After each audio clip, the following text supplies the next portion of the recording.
This conference will now be recorded.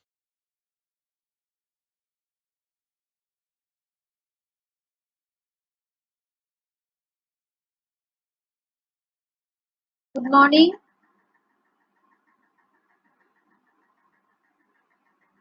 Good morning madam. হ্যাঁ আপনার কথা আমার শোনা যাচ্ছে? হ্যাঁ শোনা যাচ্ছে। আমি ওই কি বলে স্টুডেন্টদের গ্রুপে বলে দিচ্ছি। হ্যাঁ অডিওটা আমার কিছুতেই কানেক্ট হচ্ছিল না। ঠিক আছে, এখন এবার ঠিক আছে। ঠিক আছে, মোটামুটি কয়েকজন ঢুকে গেলে স্টার্ট করে দিচ্ছি। মাত্র 3 জন আছে, কয়েকজন ঢুকে গেলে শুরু করে দিচ্ছি।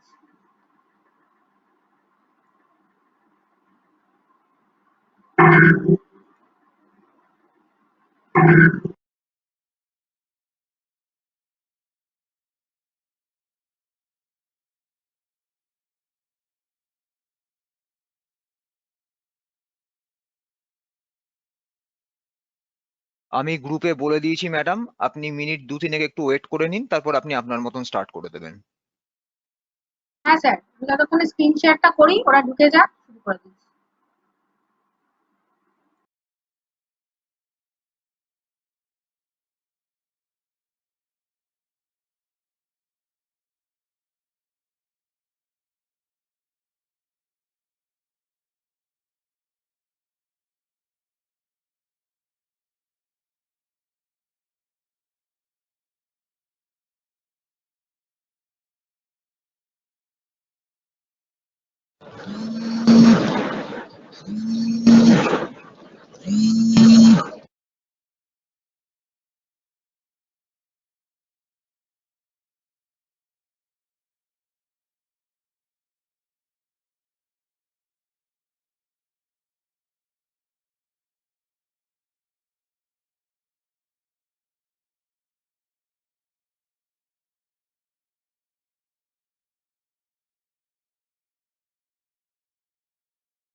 Good morning everyone.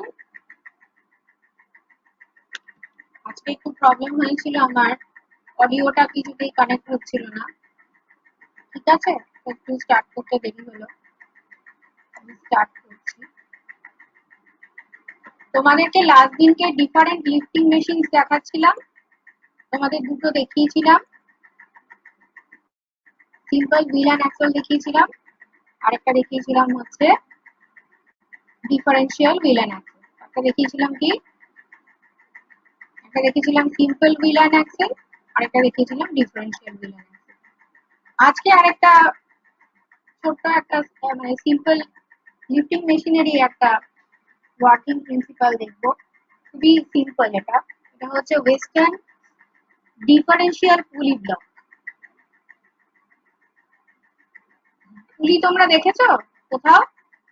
পুলি কেমন হয় দেখেছো কেউ? শুনতে পাচ্ছ তো আমার কথা? শোনা যাচ্ছে না আমার কথা?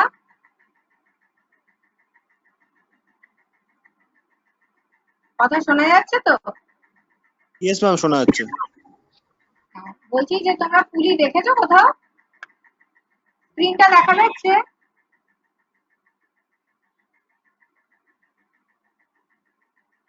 স্ক্রিনটা দেখা যাচ্ছে?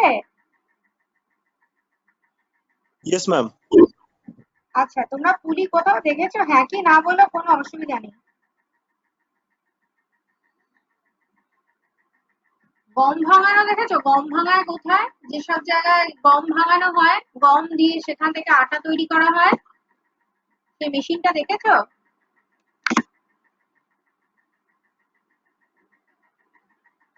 ওখানেও Yes. কিন্তু পুলি আছে, Yes, ma'am. ঠিক আছে? এটা হচ্ছে ওয়েস্টার্ন ডিফারেন্সিয়াল পুলি ব্লক। এখানে দেখো এ আর বি দুটো ব্লক। এই যে এ হচ্ছে একটা ব্লক, বি হচ্ছে একটা ব্লক। এই যেখানে দেখতে পাচ্ছ কার্সারটা মুভ করছে, অ্যারোটা মুভ করছে, দেখো এ হচ্ছে একটা ব্লক আর বি হচ্ছে আরেকটা ব্লক, ঠিক আছে? আপার ব্লক এর মধ্যে দেখো দুটো পুলি আছে, একটা হচ্ছে P1 আর একটা হচ্ছে P2, ঠিক আছে? যার মধ্যে P1 পুলিটার ডায়ামিটারটা P2 পুলির তুলনায় বেশি। বোঝা গেল? তাহলে দুটো পুলিকে দেখতে কেমন লাগছে? দেখো P1 পুলির ভিতরে P2 পুলিটা দেখে মনে হচ্ছে যেন P2টা হচ্ছে যেন P1 এর ভেতর একটা গ্রুপ। গ্রুপ মানে বুঝেছো? একটা হোলের মতো। বুঝতে পেরেছো কি বললাম? না বুঝলে বলো, এইটুকু বুঝতে পেরেছো? এ আর বি এই দুটো হচ্ছে দুটো ব্লক, যার মধ্যে এ ব্লকটাতে কি আছে? P1 আর P2 দুটো পুলি আছে, যেখানে দেখে বোঝাই যাচ্ছে P1 পুলিটার ডায়ামিটারটা P2 পুলির ডায়ামিটারের তুলনায় লার্জ। বোঝা গেছে? আর দুটো পুলি কিরকম দেখতে, কিরকম লাগছে? যেন একটা পুলির ভিতর আর একটা পুলির দুটো গ্রুপের মতো দেখতে লাগছে। এবার চলে আসছি লোয়ার ব্লক বি তে। এটা ছিল আমাদের আপার ব্লক এ। এবার চলে আসছি lower block B. Lower block B তে কি আছে? দেখো লোয়ার ব্লক বি তে রয়েছে লোডটা, যে লোডটাকে আমাদেরকে লিফট করতে হবে। আর আপার ব্লকের সঙ্গে কি আছে? দেখো আপার ব্লকের সাথে রয়েছে এফ আর পি, দেখতে পাচ্ছ এফ আর পি? এইদিকে অ্যারো দেওয়া আছে কেন? তুমি যদি এইদিকে ওকে এফার্ট দাও, মানে এইদিকে ধরো তুমি হাত দিয়েই টানলে, তাহলে এইদিকে উল্টো দিকে কি হবে? লোডটা লিফট হবে। এই জায়গাটা বুঝতে পারলে কি না বলো? তারপর আমি চেইনটার ব্যাপারে যাব। হ্যাঁ বা না বলো? না বুঝলে আবার বোঝাবো, আর বুঝে গেলে নেক্সট এগিয়ে যাব। বলো বলো বুঝেছো কিনা বলো? আবার বলবো? এ হচ্ছে একটা ব্লক, বি হচ্ছে একটা ব্লক। এ ব্লকের মধ্যে দুটো পুলি আছে P1 আর P2, যেখানে P1 পুলিটা P2 পুলির তুলনায় ডায়ামিটারে বড়। P1 পুলির ডায়ামিটার লার্জার দ্যান P2 পুলির ডায়ামিটার। এবার দেখো এই ব্লকের সঙ্গে কি লাগানো আছে? দুটো পুলির সাথেই দেখো এফ আর পি লাগানো আছে, পি আছে। আর নিচের দিকে আরো দেওয়া কেন? আমরা এফারটা নিচে ডাউনওয়ার্ড ডিরেকশনে দেবো, ঠিক আছে? এবার দেখতে পাচ্ছ বি হচ্ছে আরেকটা ব্লক, যে ব্লকটার সঙ্গে কি অ্যাটাচ আছে? না, যে লোডটাকে আমাদের লিফট করতে হবে সেই লোডটা হচ্ছে অ্যাটাচ আছে। তাহলে দেখো আমরা ডাউনওয়ার্ড দিকে এফার্ট দেব, তার জন্য লোডটা লিফট হবে কোন দিকে? আপওয়ার্ড দিকে লিফট হবে। বোঝা গেল? আচ্ছা, একটা এন্ডলেস চেন, মানে এই চেনটা দেখতে পাচ্ছ যে এই এ ব্লকের মধ্যে যে চেনটা আছে তার কোনো ফ্রি এন্ড দেখা যাচ্ছে না। একটা দেখা যাচ্ছে যে P1 পুলির সঙ্গে অ্যাটাচ একটা এন্ড, আরেকটা এন্ড দেখা যাচ্ছে যে P2 পুলির সঙ্গে অ্যাটাচ। ক্লিয়ার কিনা বলো? একটু বলো, কমিউনিকেট করো একটু, নাহলে অসুবিধা হচ্ছে বুঝতে। একটা এন্ড দেখো P1 পুলির সঙ্গে অ্যাটাচ, আরেকটা এন্ড হচ্ছে P2 পুলির সঙ্গে অ্যাটাচ, ঠিক আছে? তাহলে এন্ডলেস চেন হলো এটা। এই এন্ডলেস চেনটা কোথা দিয়ে যাচ্ছে? এই পুরো P1 পুলিটাকে পুরো রাউন্ড করে, ঠিক আছে, পুরো রাউন্ড করে রয়েছে এই চেনটা, ঠিক আছে? এবার ধরো ধরে নেওয়া হলো ক্যাপিটাল ডি হচ্ছে P1 পুলির ডায়ামিটার আর স্মল ডি হচ্ছে P2 পুলির ডায়ামিটার। দেখো ডি হচ্ছে ডায়ামিটার অফ দ্য পুলি P1 and স্মল ডি হচ্ছে ডায়ামিটার অফ দ্য পুলি P2, ঠিক আছে? এটা হচ্ছে ক্যাপিটাল ডি হচ্ছে বড় ডায়ামিটারটা P1 পুলি, আর স্মল ডিটা হচ্ছে ছোট ডায়ামিটারটা, ছোট মানে ছোট পুলির ডায়ামিটার। ঠিক আছে, তাহলে এবার আগের দিন যেরকম বলছিলে, যদি আমরা ধরো এফার্ট দিই, তাহলে কি হবে, এই P1 পুলিটা কি হবে, এক পাক ঘুরবে, মানে ওর একবার রেভলিউশন হবে। তাহলে একবার যদি ওর রেভলিউশন হয়, ওর যদি ডায়ামিটার ক্যাপিটাল ডি হয়, তাহলে ও কতখানি ডিস্টেন্স মুভ করবে, ওর একটা সার্কামফারেন্স, আগের দিন তোমরা বলছিলে ওর একটা সার্কামফারেন্স মুভ করবে। বুঝেছো কিনা বলো? যদি আমরা ডাউনওয়ার্ড দিকে এফার্ট পি দিই, তাহলে P1 পুলিটা কি করবে, একবার রিভলিউশন করবে। তাহলে ও একবার রিভলিউশন করলে কতখানি চেইন এখান থেকে ছাড়বে বা কতখানি ও ডিসপ্লেসমেন্ট হবে না, এইটার যদি ডায়ামিটার ক্যাপিটাল ডি হয়, ও যদি এক পাক ঘোরে, তাহলে ওর সার্কামফারেন্স বা পরিধি অনুযায়ী ডিসপ্লেসমেন্ট হবে। তাহলে নিচের দিকে চেনটা কতটা যাবে না, P1 পুলির সার্কামফারেন্স যত, তাহলে P1 পুলির সার্কামফারেন্স কত হবে, পাই ইনটু ক্যাপিটাল ডি। বলো এটা বুঝেছো কিনা বলো। Yes, madam. আচ্ছা, এবার কি হচ্ছে,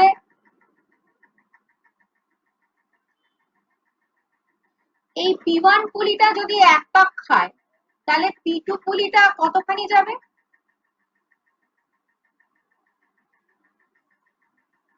দেখো P1 এবং P2 দুটো পুলি কি আছে, সেম শ্যাফটের উপর কিড আছে। তাহলে P1 টা যদি একবার রিভলিউশন করে, তাহলে P2 টাও একবার রিভলিউশন করবে। কি একই শ্যাফটের উপর দুটো বসানো না? ম্যাডাম ঠিক বললো? এইখানে তো শ্যাফটের উপর এই যে P2 আর P1 পুলিটা বসানো আছে। তাহলে P1 পুলিটা যদি একবার রিভলিউশন করে, তাহলে P2 পুলিটাও একবার রিভলিউশন করবে। তাহলে P2 র ডায়ামিটার কত, স্মল ডি। তাহলে P2 যদি একবার পাক খায় বা একবার রিভলিউশন করে, তাহলে ও কতখানি ডিস্টেন্স মুভ করবে, পাই ইনটু স্মল ডি। তাহলে এটা যদি পাই ইনটু স্মল ডি যায়, তাহলে নিচের দিকে চেনটা কতটা যাবে, পাই ইনটু স্মল ডি, তাই তো?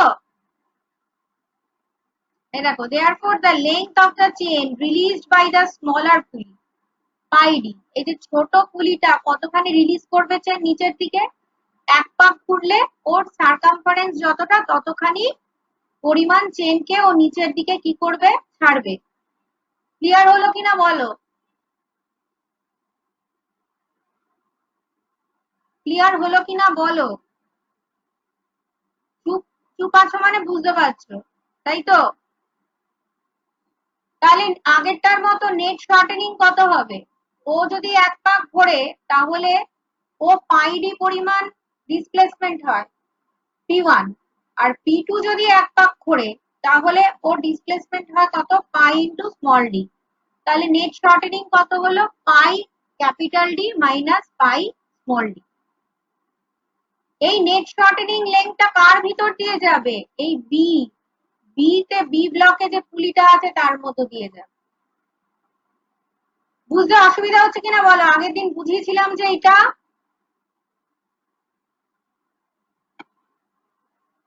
এই যে আগের দিন এটা বুঝিয়েছিলাম নেট শর্টেনিং। এ দেখো নেট শর্টেনিংটা বলেছিলাম না, একটা রিভলিউশনে তাহলে লেংথ অফ দ্য স্ট্রিং এর কতখানি নেট শর্টেনিং হচ্ছে, পাই d1 মাইনাস পাই d2, বুঝিয়েছিলাম না এই দুটোর? সেম জিনিসটা এখানে পড়েছিলে আগের দিন, কিছু পড়েছো কি? এবার এই শর্টেনিংটা কি হবে, এই যে দুটো চেন আছে বি এর থেকে বেরিয়ে আসছে, ঠিক আগেরটার মতোই, এই যে দুটো চেন আছে এরা শেয়ার করে নেবে এই নেট শর্টেনিং। তাহলে লোডটা কতখানি, এই নেট শর্টেনিং ডিভাইডেড বাই 2। আগের দিনও পড়িয়েছিলাম, the distance to which the load will move up হচ্ছে pi capital D minus small D divided by 2। ঠিক আছে, আগেরটা তো তাই ছিল। এই যে পাই d1 মাইনাস পাই d2, এই যে ডিসপ্লেসমেন্ট অফ দ্য ওয়েট কত হবে, যেহেতু দুটো শেয়ার করে নিচ্ছিল, লোড যেখানে আছে দুটো স্ট্রিং যেহেতু এখানে শেয়ার করে নিচ্ছিল, ওই জন্য ডিসপ্লেসমেন্ট কত হবে, নেট শর্টেনিং যা হয়েছে তার হার।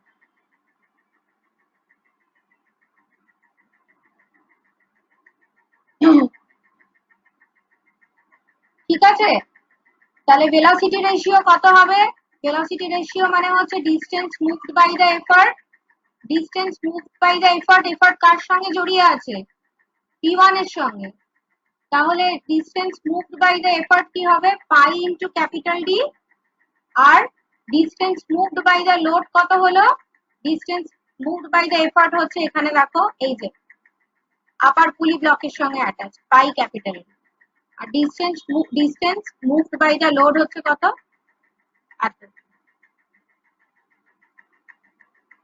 তাহলে দুটো যদি বসিয়ে দিই তাহলে এখান থেকে আমরা ভেলোসিটি রেশিও পেয়ে যাবো।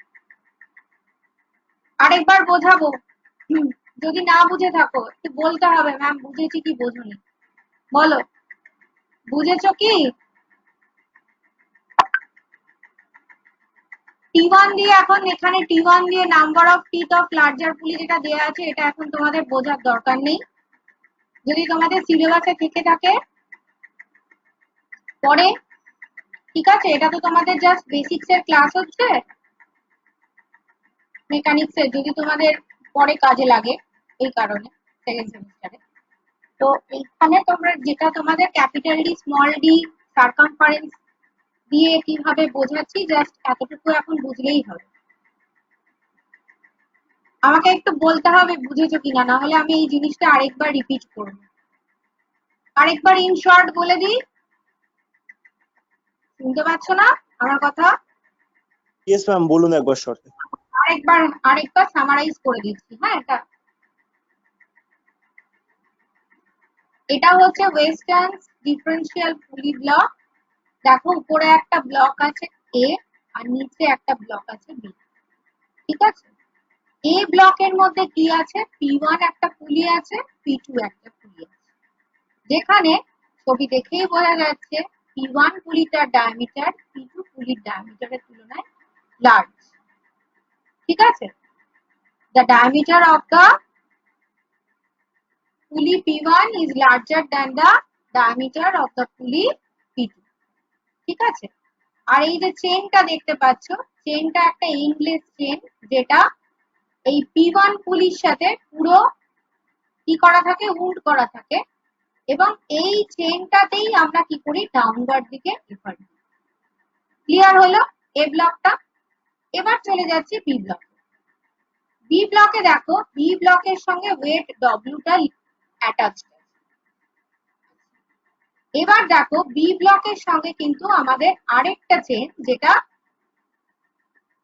কি হচ্ছে দেখো, দুটো এদিকে এই পাশেও একটা চেন আছে, এই পাশেও একটা চেন আছে, তাহলে অ্যারোটা দেখেই বোঝা যাচ্ছে, দেখো অ্যারোগুলো দেখে আমরা এফার্টটা দেবো ডাউনওয়ার্ড দিকে আর লোডটা লিফট হবে কোন দিকে, আপওয়ার্ড। এবার কিভাবে হচ্ছে, এবার দেখো P1 আর P2 দুটো পুলি একই শ্যাফটের উপর বসানো আছে, তাহলে আমাদের P1 পুলিটা যদি একবার রিভলিউশন করে মানে এক পাক ঘুরে, তাহলে তার সাথে সাথে P2 পুলিটাও এক পাক ঘুরবে। এবার যদি P1 পুলিটার ডায়ামিটার মানে লার্জার ডায়ামিটারটাকে যদি আমরা ক্যাপিটাল ডি এবং P2 পুলির ডায়ামিটার সেটাকে যদি আমরা স্মল ডি ধরি, ঠিক আছে, সেটাকে যদি আমরা স্মল ডি ধরি, তাহলে কি হবে, এই P1 পুলিটা যদি একবার রিভলিউশন করে বা এক পাক ঘোরে, তাহলে এই চেনটা কতখানি সারকামফারেন্স যাবে বা পুলিটা কতখানি ডিসপ্লেসড হবে, ওর পরিধি বা সারকামফারেন্স অনুযায়ী ততটা চেন নিচের দিকেও ছাড়বে ডাউনওয়ার্ড দিকে। তাহলে ওর সারকামফারেন্স কত, পাই ইনটু ক্যাপিটাল ডি, তাহলে পাই ইনটু ক্যাপিটাল ডি পরিমাণ কি হচ্ছে, ওর ডিসপ্লেসমেন্ট হচ্ছে P1 পুলি। ওর এই ডিসপ্লেসমেন্টের জন্য এফার্টটা নিচের দিকে দিচ্ছি, মানে নিচের দিকে ডিসপ্লেসমেন্ট হচ্ছে পাই ইনটু ক্যাপিটাল ডি। সিমিলারলি যেহেতু একই শ্যাফটের উপর P2 পুলিটাও আছে, তাই P1টা যদি একবার রোটেট করে বা রিভলিউশন হয়, তাহলে P2টাও একবারই রিভলিউশন হবে, মানে P2টাও এক পাকই ঘুরবে। এবার P2র যেহেতু ডায়ামিটারটা হচ্ছে স্মল ডি, তাহলে ও যদি একবার পাক খায় বা একবার রিভলিউশন করে, তাহলে ওর একটা সার্কামফারেন্স যাবে। একটা সার্কামফারেন্স মানে কত হচ্ছে, পাই ইন্টু স্মল ডি। তাহলে একবার এখানে রিভলিউশন মানে ঠিক ততটা পরিমাণ চেনই ও নিচের দিকে ছাড়বে, ঠিক আছে, যেটা কিনা এই পুলির মধ্য দিয়ে গিয়ে আবার উপরের দিকে উঠবে, যার ফলে লোডটা উপরের দিকে লিফট হবে। বোঝা গেল? তাহলে ও যদি এক পাক ঘোরে তাহলে ও কতখানি যাবে, একটা সার্কামফারেন্স মানে হচ্ছে পাই ইন্টু স্মল ডি। এবার দেখো এই লোডটাকে শেয়ার করছে এই দুখানা চেন, ঠিক আছে, তাহলে এই নেট শর্টেনিংটা জন্য ওয়েটটা ডিসপ্লেসমেন্ট কত হবে, নেট শর্টেনিং কত আছে, নেট শর্টেনিং হচ্ছে দেখো, net shortening of the chain হচ্ছে pi into capital D minus pi into small D. তাহলে ও উপরের দিকে কতটা যাবে, এত divided by distance through which the load will move up, that is pi into capital D minus small D divided by 2। যেহেতু লোডটাকে share করছে দুটো চেন, ওই জন্য কি হচ্ছে এটা হাফ হয়ে যাচ্ছে। দেখো এখানে কি বলা আছে, দেখো the shortening of the chain will be equally divided between the two portion of the chain supporting the load। যে চেন দুটো এই লোডটাকে সাপোর্ট দিচ্ছে, এখান থেকে যে নেট শর্টেনিংটা হচ্ছে, সেই নেট শর্টেনিংটা শেয়ার করবে হচ্ছে কে, সেই নেট শর্টেনিংটা শেয়ার করবে কারা, এই দুটো চেন। ওই জন্য ওয়েটের ক্ষেত্রে ডিসপ্লেসমেন্টটা কত হবে, দুটো চেন আছে বলে হাফ হয়ে যায়, ঠিক আছে। তাহলে the distance to which the load will move up, that is pi by 2 বা pi capital D minus small d divided by 2, ঠিক আছে। এবার velocity ratio মানে কি, velocity ratio মানে distance moved by the effort। distance moved by the effort মানে কোনটা, দেখো effort কার সঙ্গে অ্যাটাচ, effort P1 পুলির সঙ্গে attached, ঠিক আছে। তাহলে effort যদি P1 পুলির সঙ্গে অ্যাটাচ হয় তাহলে কি হবে, কতখানি ডিসপ্লেসমেন্ট হয়েছিল, পাই ইন্টু ডি। তাহলে distance moved by the effort হচ্ছে পাই ইন্টু ক্যাপিটাল ডি, আর distance moved by the load তো আমরা এখানে বার করলাম, তাহলে pi D divided by half of pi capital D minus pi small. এবার এটাকে যদি সিম্পলিফাই করি, টুটাকে যদি উপরে তুলে দিই, তাহলে আমাদের ইকুয়েশনটা দেখতে কেমন হবে, হবে 2 ইন্টু ক্যাপিটাল ডি, 2টা উপরে উঠে গেল, আর দেখো পাই উপরে নিচে কমন আছে, এই যে পাইটা দেখো উপরে নিচে কমন আছে, তাহলে উপরে আর নিচে পাইগুলো কি হবে, কেটে যাবে। পাইগুলো কেটে গেলে উপরে থাকবে হচ্ছে শুধু ডি, আর নিচে থাকবে ডি মাইনাস ডি। এবার 2টাকে যদি উপরে তুলে নিই তাহলে হবে 2d divided by capital D minus small D. তাহলে ভেলোসিটি রেশিও বেরিয়ে গেল। আমরা জানি যে মেকানিক্যাল অ্যাডভান্টেজ মানে হচ্ছে লোড বাই এফর্ট, লোড আর এফর্টটা দেওয়া থাকবে কোন এফর্টের জন্য কত লোড লিফট হচ্ছে, আর এফিশিয়েন্সি হচ্ছে কত, MA বাই VR। ক্লিয়ার হলো, বলো, আশা করি ক্লিয়ার হয়েছে সবার। না বুঝলে একটু বলো আমাকে, আমি আরেকবার বোঝাবো। ঠিক আছে, কেউ যখন কিছু বলছো না নিশ্চয়ই বুঝেছো। আচ্ছা, এবার আরেকটা সিম্পল একটা মেশিনে আমরা চলে যাব, এটা হচ্ছে সিম্পল স্ক্রু জ্যাক। এটা তোমাদের বুঝতে খুব সুবিধা হবে মেশিনটা। তোমরা স্ক্রু দেখেছো তো বাড়িতে, থ্রেড করা থাকে স্ক্রু গুলো, ধরো কাছে আয়না টায়না বসাতে বা কিছু বসাতে স্ক্রু গুলো কাজে লাগে, দেখেছো? আমার কথা শোনা যাচ্ছে? আমার কথা শোনা যাচ্ছে?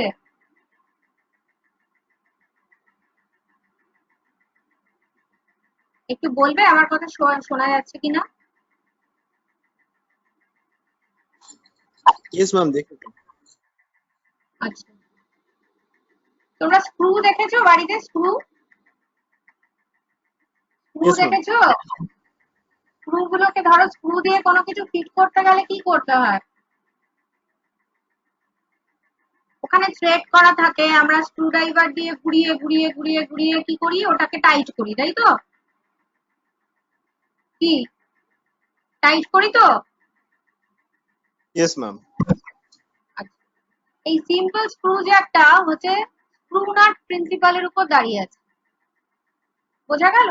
স্ক্রু নাট প্রিন্সিপালের উপর দাঁড়িয়ে আছে, ঠিক আছে?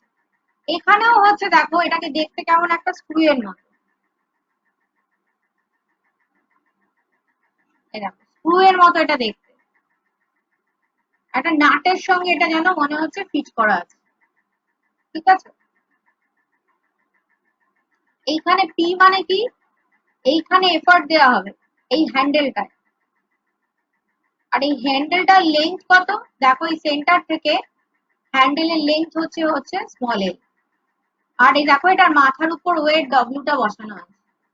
কিছুই না, আমরা যেরকম স্ক্রুকে কি করি, আমরা যেমন স্ক্রুকে মানে পুশ করে স্ক্রুড্রাইভার দিয়ে ঘুরিয়ে ঘুরিয়ে ভেতরে যেমন টাইট করি, এখানেও ঠিক তেমন ভাবে এই যে এখানে এই পার্টটাকে দেখছো, এই হ্যান্ডেলটা ঘুরিয়ে ঘুরিয়ে এই পার্টটাকে কি করা হবে, এই ভেতরের দিকে মানে আপওয়ার্ড দিকে তোলা হবে। তাহলে এইটা যদি আপওয়ার্ড দিকে ওঠে, সাথে সাথে ওয়েট ডব্লিউটা উপরের দিকে লিখতে হবে। বুঝতে পারলে কি বললাম? কি বললাম বুঝতে পারলে? এখানেও একটা স্ক্রু আছে নাটের সঙ্গে ফিট করা, আর এর মাথায় দেখো ওয়েট ডব্লিউটা বসানো আছে, এখানে একটা হ্যান্ডেল আছে, যে হ্যান্ডেলটার লেন্থ হচ্ছে স্মল এর এই সেন্টার থেকে, আর এখানে এফার্ট পি আছে।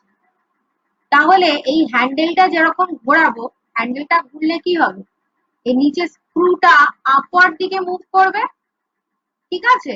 এগুলো হচ্ছে এক একটা থ্রেড।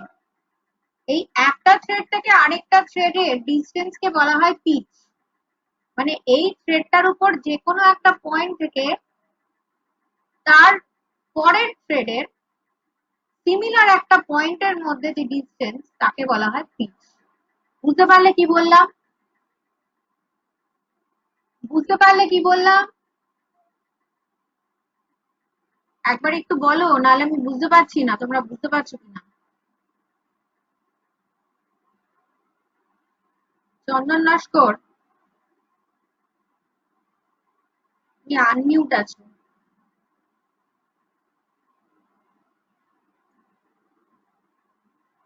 একবার একটু বলো, নাহলে আমি বুঝতে পারছি না তোমরা বুঝতে পারছো কিনা।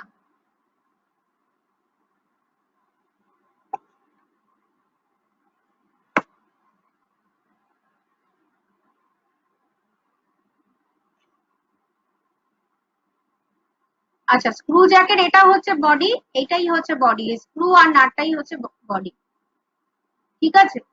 এখানে যেটা বললাম, simple screw Jack is rotated by the application of an effort at the end of the lever for lifting the load. এই লিভারের এন্ডে কি করা হয়, এফার্ট দেওয়া হয় এই লোডটাকে লিফট করার জন্য, যেটা আমি বললাম হ্যান্ডেলটাকে ঘোরানো হয়, ঠিক আছে? এবার বলা হচ্ছে যে এই যে লেংথ অফ দ্য এফার্ট আর যদি স্মল এল হয়, আর পিচ যেটা বললাম, পিচ অফ স্ক্রু কি বলেছিলাম, এই যে এই একটা থ্রেড আর একটা থ্রেড, পরপর থ্রেড গুলো রয়েছে, তাহলে এই একটা থ্রেডের কোনো একটা পার্টিকুলার পয়েন্ট থেকে তার করেসপন্ডিং থ্রেডের সেরকমই একটা পয়েন্টের মধ্যে যে ডিফারেন্সটা বা যে ডিস্টেন্সটা, সেটাকে বলা হয় একটা পিচ। এই পিচটাকে সাপোজ ধরো স্মল পি ধরে নেওয়া হলো, এই ডব্লিউটাও হচ্ছে লোড লিফটেড, আর এই পিটা হচ্ছে এফার্ট অ্যাপ্লাই। তাহলে একটা রিভলিউশন যদি হ্যান্ডেলটা ঘোরে, তাহলে ও কতখানি ডিস্টেন্স যাবে? ওর একটা সার্কামফারেন্স মানে কি, এই যে এলটা হচ্ছে, এটা হচ্ছে এই small L is equal two হচ্ছে ডি, মানে ওর হ্যান্ডেলটার ডায়ামিটার। তাহলে কত হবে? এলটা যদি হয় 2 পাই এল, ঠিক আছে? হ্যান্ডেলটা যদি একবার রিভলিউশন হয়, ঠিক আছে, তাহলে এটা কত হবে? 2 পাই এল। ঠিক আছে, এবার দেখো এই হ্যান্ডেলটার একটা রিভলিউশনের জন্য এই যে স্ক্রুটা আছে, স্ক্রুটা আপওয়ার্ড দিকে কতটা মুভ করবে না একটা পিচ মুভ করবে। মানে এই থ্রেডটা এখানে আছে, এই থ্রেডটা গিয়ে এই ঠিক এই জায়গাতেই পরের থ্রেডটা চলে আসবে। এই হ্যান্ডেলটাকে আমরা একবার রিভলিউশন করলাম, একবার রিভলিউশন করলাম মানে ও কতখানি মুভ করলো না, একবার রিভলিউশনে ও মুভ করলো হচ্ছে কতটা, ওর যে সারকামফারেন্স দ্যাট ইজ 2πl। এই একবার রিভলিউশনের জন্য এই স্ক্রুটা আপওয়ার্ড দিকে কতটা মুভ করলো, এই পজিশনে স্ক্রুটা ছিল, ও কি করবে আপওয়ার্ড দিকে উঠে যাবে, আর ওর এই পজিশনে ওর পরের স্ক্রুটা এই পরের থ্রেডটা চলে আসবে। এই যে থ্রেডটা আছে এই থ্রেডটা কি করবে আপওয়ার্ড দিকে মুভ করবে, স্ক্রুটা আপওয়ার্ড দিকে মুভ করবে, তার মানে এই যে থ্রেডটা আছে উপরের দিকে চলে যাবে আর ওর প্লেসে চলে আসবে ওর পরের থ্রেডটা। তাহলে ও কতখানি ডিস্টেন্স আপওয়ার্ড দিকে মুভ করলো না একটা পিচ। তাহলে ডব্লিউটাও কতটা ডিস্টেন্স মুভ করলো একটা পিচ মানে স্মল পি। তাহলে distance moved by the effort এখানে কত হলো 2πl, আর distance moved by the load এখানে কত হলো স্মল পি। তাহলে কত হবে 2πl by small P. Velocity ratio কত হবে 2πl বাই স্মল পি। না বুঝতে পারলে বলো আরেকবার বোঝাই, একটু কমিউনিকেট করতে হবে, একটু বলতে হবে ম্যাম বুঝেছি কি বুঝেছো কি বোঝোনি। গৌরাঙ্গ দাস সিটিসি তুমি তো আনমিউট আছো, একটু বলো বুঝতে পেরেছো কিনা। চন্দন নস্কর আনমিউট আছো,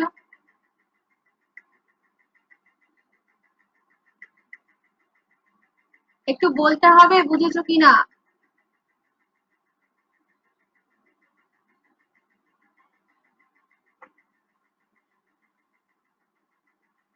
আচ্ছা, আরেকটা এখানে আরেকটা জিনিস বলে রাখি, এখানে বেশ কিছু ফর্মুলা রয়েছে।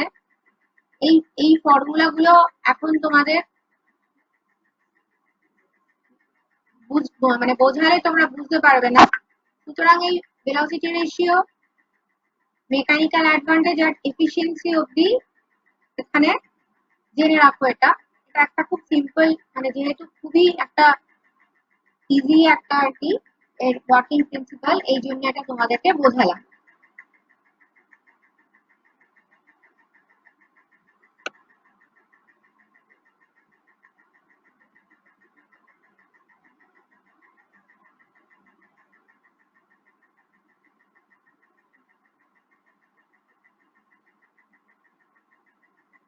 প্রথম দিকের মেশিন গুলো কারো কিছু বুঝতে অসুবিধা নেই তো?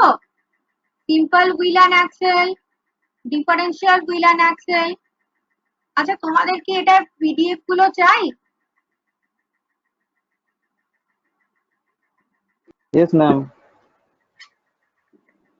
বুঝেছো কিনা তাহলে এবার একটু বলো। হিরেন যখন বলছো দুটো মেশিন কি বুঝলে, যেটা কোন জায়গাটা বোঝনি আমাকে বলো, আমি বুঝিয়ে দিই, তাহলে এক্সট্রা Actually, আরেকটা ma'am, no, বলো। no, no, no. আমি সাইটে আছি, তো জাস্ট অন করা আছে, তো জাস্ট আর কিছু না। আচ্ছা, মানে ক্লাসটা ফলো করোনি? জব ক্যান হ্যাঁ, না না স্যার, জব ক্যান্ডিডেট তো আমি কিছুক্ষণ হলো আমি সবে জয়েন হলাম। আর বাকিরা একটু বলবে তোমরা বুঝেছো কিনা, নাহলে তোমাদেরকে কতগুলো বেসিক প্রিন্সিপাল দিয়ে ছোট্ট ছোট্ট কিছু প্রবলেমস দেখাতাম, যেখানে ল অফ মেশিন গুলোকে চেক করার ব্যাপার আছে, ওই রকম কিছু প্রবলেমস তোমাদের দেখাতাম। ঠিক আছে আমি দেখাই,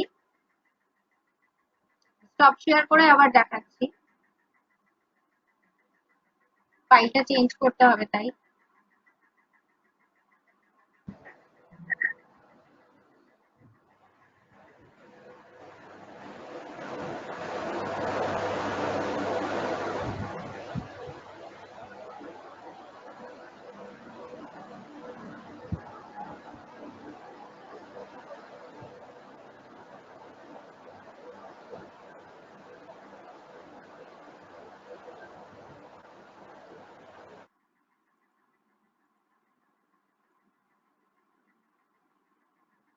দেখো তোমাদের ল অফ মেশিন কি ছিল?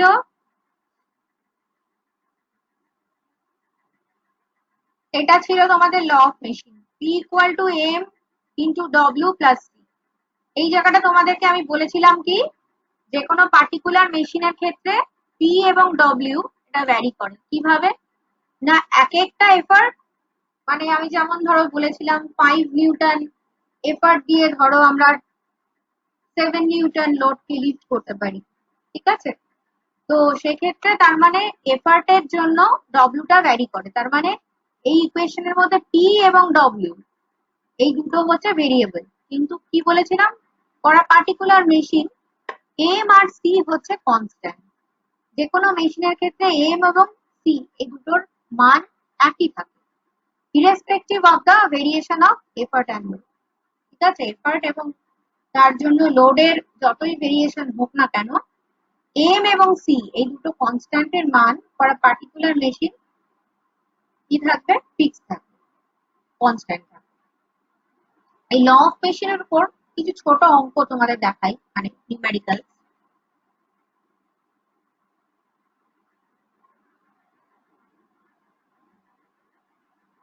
দেখো এখানে একটা একটা খুব ছোট একটা অঙ্ক দিয়েছে, বলা আছে in a lifting machine whose velocity ratio is 30।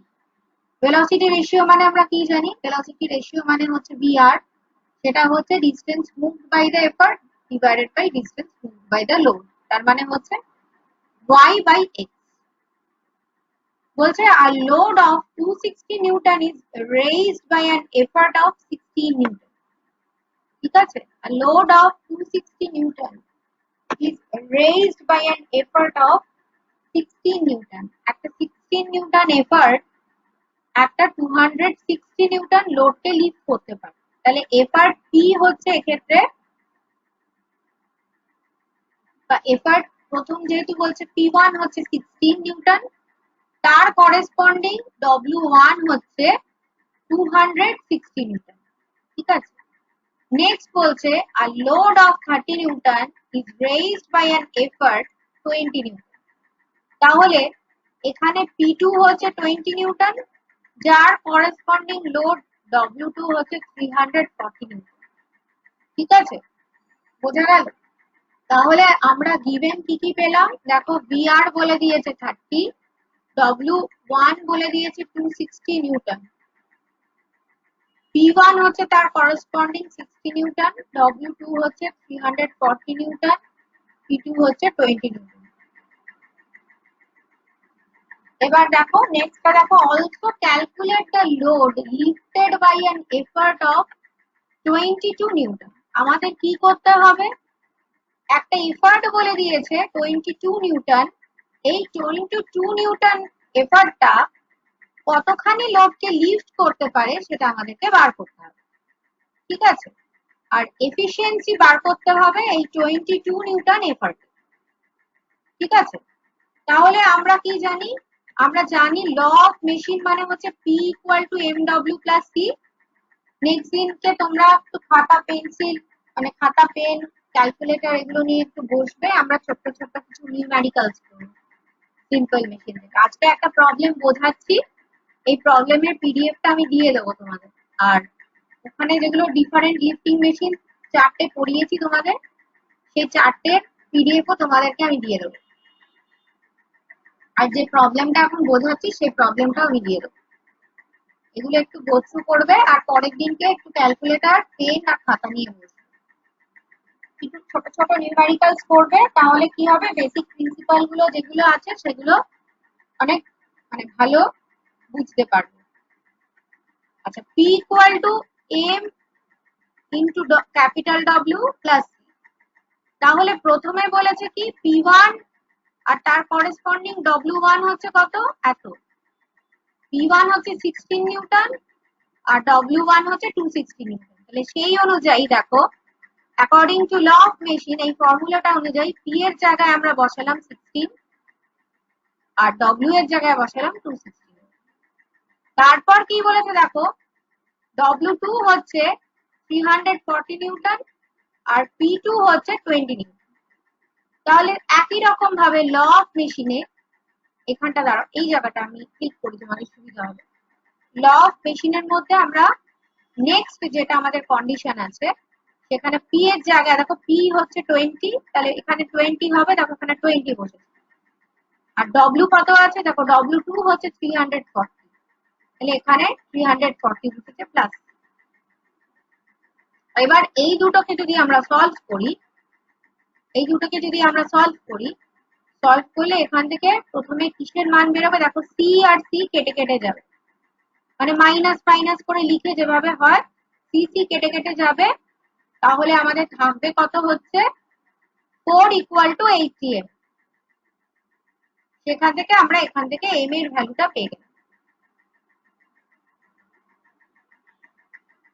এবার সি এর ভ্যালুটাও পেতে হবে, তাহলে এই যে দুটো ইকুয়েশন আছে, এই যে দুটো যে কোনো একটার মধ্যে সি এর ভ্যালুটা বসিয়ে দাও।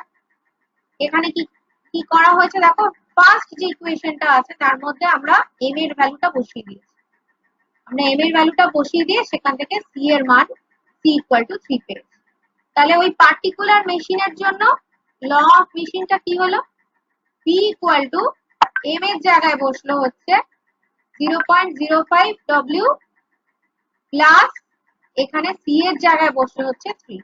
তাহলে এটা হয়ে গেল আমার ল অফ মেশিন, মানে ওই পার্টিকুলার মেশিনটার ইকুয়েশনটা আমরা পেয়ে গেলাম। তাহলে এবার এই ইকুয়েশনের মধ্যে আমরা যদি এখানে যেটার আমাদেরকে লোড বার করতে বলেছে,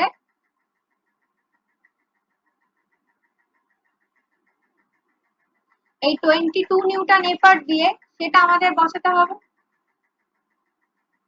তাহলে কি করব দেখো, এখানে পি এর জায়গায় কি বসাবো, 22 বসাবো। 22 = 0.05W প্লাস সি এর মানটা দেয়া আছে, এখানে সি এর মানটা কত বেরিয়েছে, সি এর মানটা বেরিয়েছে হচ্ছে, তার মানে এই পার্টিকুলার ইকুয়েশনে আমি যদি পি এর ভ্যালু 22 নিউটন যেটা এখানে দেয়া আছে সেইটা যদি আমি বসিয়ে দিই, তাহলে এই ইকুয়েশনটা থেকে আমরা কি করতে পারবো, ডব্লিউ এর ভ্যালু পেয়ে গেলাম। ঠিক আছে, এবার তাহলে মেকানিক্যাল অ্যাডভান্টেজ, এবার আমরা চলে আসবো, তাহলে আমাদের এখান থেকে যেটা ফার্স্ট আনসার সেটা বেরিয়ে গেছে। সেকেন্ড আনসার কি আছে, সেকেন্ড আনসার হচ্ছে efficiency of the machine. Efficiency of the machine মানে আমরা জানি MA/VR, MA মানে মেকানিক্যাল অ্যাডভান্টেজ, এফিসিয়েন্সি = MA/VR। ভিআরটা তো গিভেন, দেখো ভিআরটা 30 বলে দিয়েছে, তাহলে এমএটা কি করে বার করব, মেকানিক্যাল অ্যাডভান্টেজ W/P বলে দিয়েছে 22 নিউটন এফার্ট, তার মানে এইটাই নিতে হবে। 22 নিউটন দিয়ে আমরা দেখে নিয়েছি কতটা লোড লিফটেড হয়, 380 নিউটন, তাহলে এই সেটটা নিতে হবে। এই এফার্টের জন্য 22 এর জন্য এত লোড লিফটেড হয়, তাহলে W/P কত হবে, 380 / 22, তাহলে মেকানিক্যাল অ্যাডভান্টেজ দাঁড়াচ্ছে কত, 380 / 20। ঠিক আছে, তাহলে এফিসিয়েন্সি কি হবে, MA/VR বসিয়ে দিলাম। এম এর জায়গায় কত বসছে 17.27 আর VR এর জায়গায় বসছে 30, তাহলে এটার এফিসিয়েন্সি হচ্ছে। ঠিক আছে, বোঝা গেল? এইভাবে এই ছোট ছোট প্রবলেম গুলো করতে হবে। ঠিক আছে, এই একটা প্রবলেম আমি দিয়ে দেবো, তোমরা একটু বাড়িতে ভালো করে দেখবে। নেক্সট তারপরে এই ধরনেরই একটা প্রবলেম আমরা পরের ক্লাসে করব। কারো যদি প্রবলেমটা বুঝতে অসুবিধা থাকে তো একটু বলো, এখনো সময় আছে 10 মিনিট, একটু বলো আমাকে, নাহলে আমি কি করে বুঝবো তোমরা বুঝেছো কি বোঝোনি।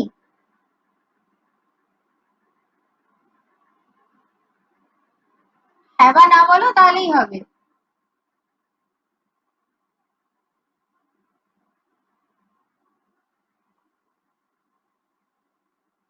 আরেকটা প্রবলেম করাই, তাহলে সিমিলার আরেকটা প্রবলেম দেখাই।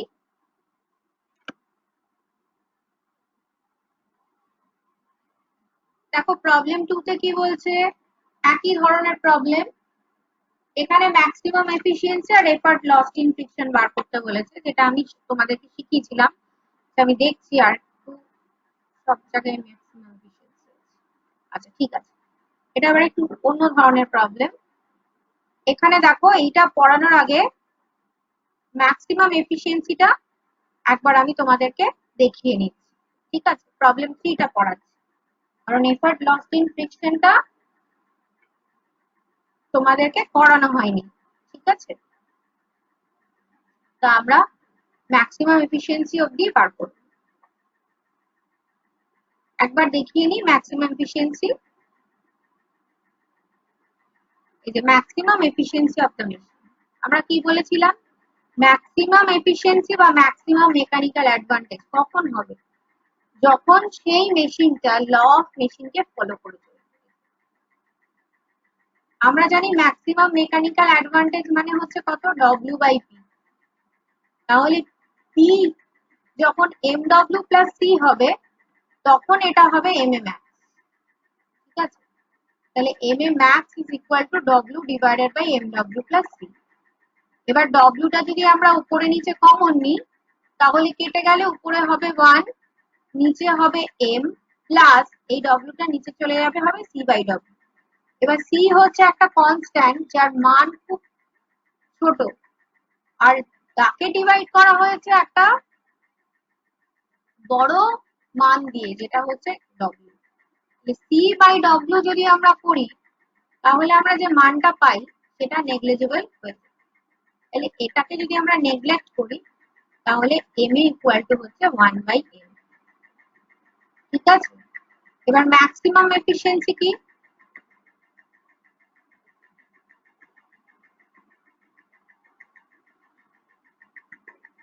ম্যাক্সিমাম এফিসিয়েন্সি হচ্ছে কি, দেখো ম্যাক্সিমাম এফিসিয়েন্সি মানে আমরা এফিসিয়েন্সি মানে জানি হচ্ছে MA/VI, যেখানে MA মানে হচ্ছে মানে mechanical advantage by velocity ratio, যেখানে MA মানে হচ্ছে W/P মানে লোড লিফটেড বাই এফর্ট।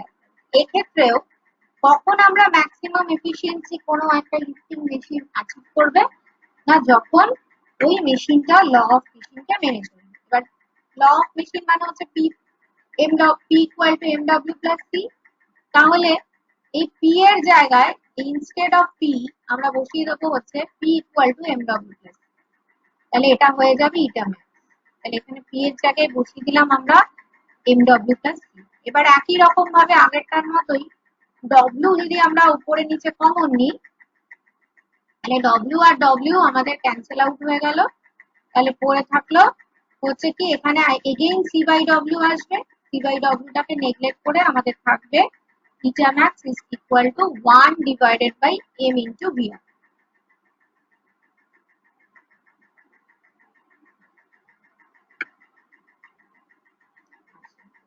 এবার তাহলে এই প্রবলেমটায় চলে যাই, কি বলছে, in a weightlifting machine an effort of 40 Newton can lift a load of 1000 Newton and an effort of 55 Newton can lift a load of 1500 Newton. Find the law of machine.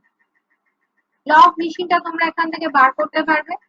Law of machine, find the law of machine মানে কি, C আর M এর value বার করতে হবে। দেখো variable গুলো বলে দিয়েছে, কত P1 এর জন্য কত W1, কত P2 এর জন্য কত W2, সব ভেরিয়েবল গুলো এখানে বলা আছে। ঠিক আছে, ভেলোসিটি রেশিওটা এখানে বলা আছে। তাহলে এইগুলো যদি আমরা এই ইকুয়েশনে বসিয়ে দিই ঠিক আগের মতো করে, আমরা প্লাস বা মাইনাস করে কি করব, এখান থেকে M আর W বার করব। তারপরে এই M আর W টাকে ল অফ মেশিনে বসিয়ে দিয়েই তাহলে আমাদের ফার্স্ট যেটা ওই পার্টিকুলার মেশিনের ল অফ মেশিনটা বেরিয়ে গেল। এবার কি চেয়েছে, ম্যাক্সিমাম এফিসিয়েন্সি। ম্যাক্সিমাম এফিসিয়েন্সি মানে আমরা কত দেখেছিলাম, ম্যাক্সিমাম মেকানিক্যাল অ্যাডভান্টেজ কি, হ্যাঁ ম্যাক্সিমাম মেকানিক্যাল অ্যাডভান্টেজ আর ম্যাক্সিমাম এফিসিয়েন্সি দুটোই চেয়েছে। তাহলে ম্যাক্সিমাম মেকানিক্যাল অ্যাডভান্টেজ আমরা কত দেখেছিলাম, এই যে ম্যাক্সিমাম মেকানিক্যাল অ্যাডভান্টেজ আমরা কত দেখেছিলাম, MA max মানে হচ্ছে 1/m, 1/m, ঠিক আছে, স্মল m। তাহলে M এর ভ্যালুটা দেখো আমরা এখান থেকে বার করেছি ল অফ মেশিন থেকে, M এর ভ্যালু বার করেছি দেখো 0.03। তাহলে MA max কত হবে, 1/0.03। তাহলে এখান থেকে এত হলো আমার আনসার। আর ইটা ম্যাক্সটা কি হবে, ইটা ম্যাক্সটা কি হবে, ম্যাক্সিমাম এফিসিয়েন্সি। দেখো ম্যাক্সিমাম এফিসিয়েন্সি ফর্মুলা হচ্ছে কি 1 divided by M into VR। ঠিক আছে, ভেলোসিটি রেশিওটা গিভেন, এই যে 48 ভেলোসিটি রেশিও। ঠিক আছে, ভেলোসিটি রেশিও হচ্ছে 48। তাহলে এখানে যদি আমরা বসিয়ে দিই eta max is equal to 1 divided by m into VR.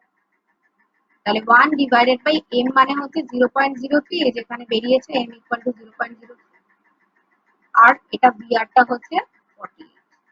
এখান থেকে ইটা ম্যাক্স আমাদের বেরোলো হচ্ছে 69.4। বোঝা গেল? বুঝলে কি বুঝলে না বলো? আজকে এতদূর অব্দি পড়াবো, যে অঙ্কগুলো আজকে মানে নিউমেরিক্যালস গুলো আজকে ডিসকাস করলাম, নেক্সট দিন এই নিউমেরিক্যালস গুলোই আমরা হাতে কলমে করব।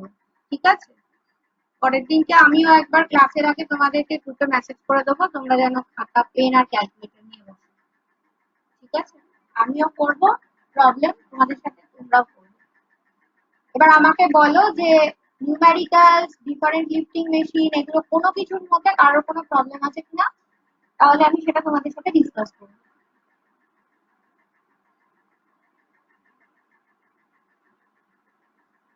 আজকে কি স্টপ শেয়ারিং করে দিলাম।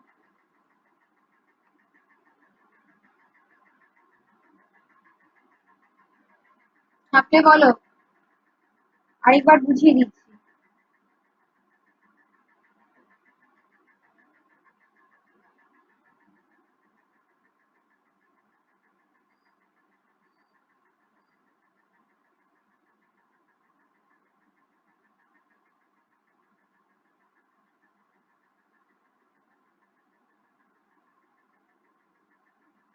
আরো বুঝতে অসুবিধা থাকলে বলো। সবাই যখন চুপ আছো তাহলে হয়তো সবাই বুঝতে পেরেছো। পিডিএফটা দেবো তো তাহলে, নাকি পিপিটি বানিয়ে দেবো? এটা পিডিএফ দেবো না পিপিটি বানিয়ে দেবো? অনেকের আবার পিপিটি খুলছে না।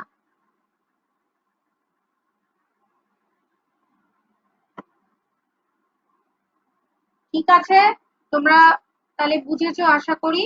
আর আমি পিডিএফ দিয়ে দিচ্ছি, তোমরা পিডিএফটা নিজেরা আগে পড়ো, তারপর আমরা নেক্সট ক্লাসে নিউমেরিক্যালস করবো ছোট ছোট।